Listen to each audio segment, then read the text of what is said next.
Hello. Hello. Hello. Well, it's your old friend Gary Lucas back in the saddle here in the fabulous West Village of Manhattan. And I'm going to play for you now. And it's a little bit of a tribute to my friend Jeff Buckley. There's a new doc that's just receiving fantastic reviews at Sundance Film Festival. Some raves across the board. I haven't seen it. I don't know anybody who's seen it. I've read some of the reviews. I corrected one in the Washington Post yesterday that my friend kind of flagged me on because it had some misinformation, namely that Jeff's first major concert appearance in New York in 1991 included the participation of Patti Smith, Lou Reed, and Laurie Anderson. This is not true. Although, at the very last show Jeff did pretty much in New York, which I attended and played at his invitation. I know that Laurie Anderson and Lou Reed were there. I'm not sure about Patti. I know Lenny Kaye was there, as was Tom Verlaine. Anyway, I'm just trying to keep things accurate, as always, in the historical remembrance of these things.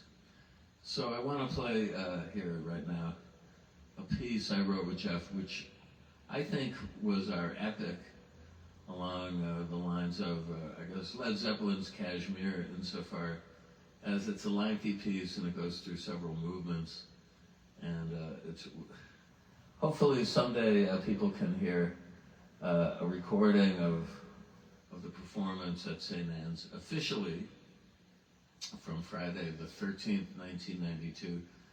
And in the meantime, I will play the instrumental version. And the title of it was Jeff's title, and it's No One Must Find You Here.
Well, that was a medley of all sorts of things thrown in the mix as they occurred to me with fast, rapid editing in my head. Anyway, always fun to play this Danelectro and talk a little bit about Jeff Buckley. And I hope this thing gets a general release, whether or not I'm in it or not, I have no idea, or name checked. I really, I don't care, not much, although credit is always important, but my name is on every place where it's important concerning the 13 songs that I co-wrote with Jeff. So anyway, let's hope that it gets a wide release. And what else can I say? Well, there is a version of this piece, No One Must Find You Here, you can find online, of us playing it live at the Knitting Factory. But the version I prefer is on the St. Anne's show of Friday the 13th, 1992. And I think we closed the show, I know we closed the set with it. It was about a 2.5 hour long set, jam-packed with different covers, including, what did we do there? Van Morrison's Sweet Thing, and a version of Dylan's Dink song, which I think he learned from Dave Van Ronk, but we'd worked up a band version of that, and some other stuff. But it was basically 12 Lucas Buckley originals. And I don't know, there have been some fugitive bootlegs of this, the board tape of this that's out. And I heartily disapprove of it because they're not paying copyright holders insofar as I know, yeah. So maybe you can find it, but shame on you if you dare listen to it now. What can I tell you? The cat's out of the bag. You can't unring a bell. But hopefully we'll still get an official release eventually. It's gone through a lot of false starts, and anyway, it's out there. It's like the X-Files, you know. I mean, if you really are digging deep, but many versions of it are very inferior quality, and I know Jeff would cringe to hear them out there. I would cringe also, but it was, musically speaking, a very good night if you consider the tourists in the run-up to it, but I won't go into that now. But I did introduce the piece as In the Cantina. That was one of the numbers I did as a duo version with Jeff. by saying apologies to Brian Wilson and Van Dyke Parks. I've never met Brian, although I revere and love his work very much, and we share a birthday, June 20th. Van Dyke is an old friend of mine, and I just posted before this his production of Little Feat on a great song, Spanish Moon, a Lowell George composition that features the Tower of Power horns. And anyway, I know he had a very successful couple of farewell shows in LA a week or so ago. My friend Pascal Plantinga cut short a visit to Hawaii. He was en route there for a holiday, or maybe ethnographic music studies, not sure. But he stopped off in LA to see Van Dyke's show and raved about it. And I wish I could have been there, but I have a feeling Van Dyke will be playing eventually again live. One hopes so, anyway. You know, these farewell shows are definitely sometimes suspect. I mean, as far as the final utterance of the performers, but one utterance that we're not going to hear anytime soon again is that of the great Elliot Ingber, also known as Wingadeel Fingerling. I've written a kind of memorial piece about him that went online today or yesterday, I don't know. I did meet him once and found him a very intense person. As a guitarist, just phenomenal. One of the few who played with Bo Zappa and Beefheart, and then led a fantastic aggregation known as the Fraternity of Man, who got a lot of airplay in the summer of '68 on WBCN in Boston. When I was a boy, I was at Andover Summer School for 2 summers. In the second summer, I remember hearing so much great music coming forth on this station out of Boston, and they were playing the Fraternity of Man to death, especially Oh No, I Don't Believe It, a Zappa song with revised lyrics by the lead singer Lawrence Stash Wagner. I don't know, is he any relation to Dick Wagner? I don't know. I don't mean Richard Wagner, but Lou Reed's guitarist Dick Wagner. No. Anybody out there care to offer their opinions? I should ask him myself, because he's my Facebook friend, Stash. And anyway, Elliot was one of the greats. I would say one of the immortals. When he let rip on his Les Paul Jr., it was just transcendental, great bluesy psychedelic guitar playing. And I had the unenviable position of having to kind of replicate at least the feel of these solos when I was playing with the Magic Band reunion version of the Magic Band, without Don Van Vliet, obviously, but with alumni from all eras of Beefheart, including my friend Denny Wally on guitar, the great John French on drums. Robert Williams was in there also in this first iteration on drums. Rocket Morton, Mark Boston. A great experience, and we had some beautiful shows, mainly in the UK, although we went as far afield as Belgrade, Serbia, which was also lovely. And but anyway, so I was playing basically Jeff Cotton, aka Antenna Jimmy Siemens, parts from Child Mask when we did those covers of material from that great album. Denny would be playing Bill Harkleroad, Zootron Rollo's parts. And then again, when we would do stuff from the Spotlight Kid, which features Elliot, I'd be doing the lead guitar stuff that Elliot had played for Alice in Blunderland, primarily.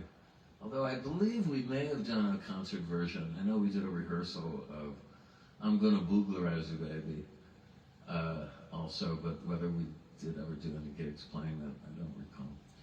But anyway, he was inimitable, so I never even attempted to imitate him. I mean, it would be impossible. His sense of rhythm and timing and tone and attack. So I just, stuck to my own guns, and people seemed to like it. It was a lot of fun.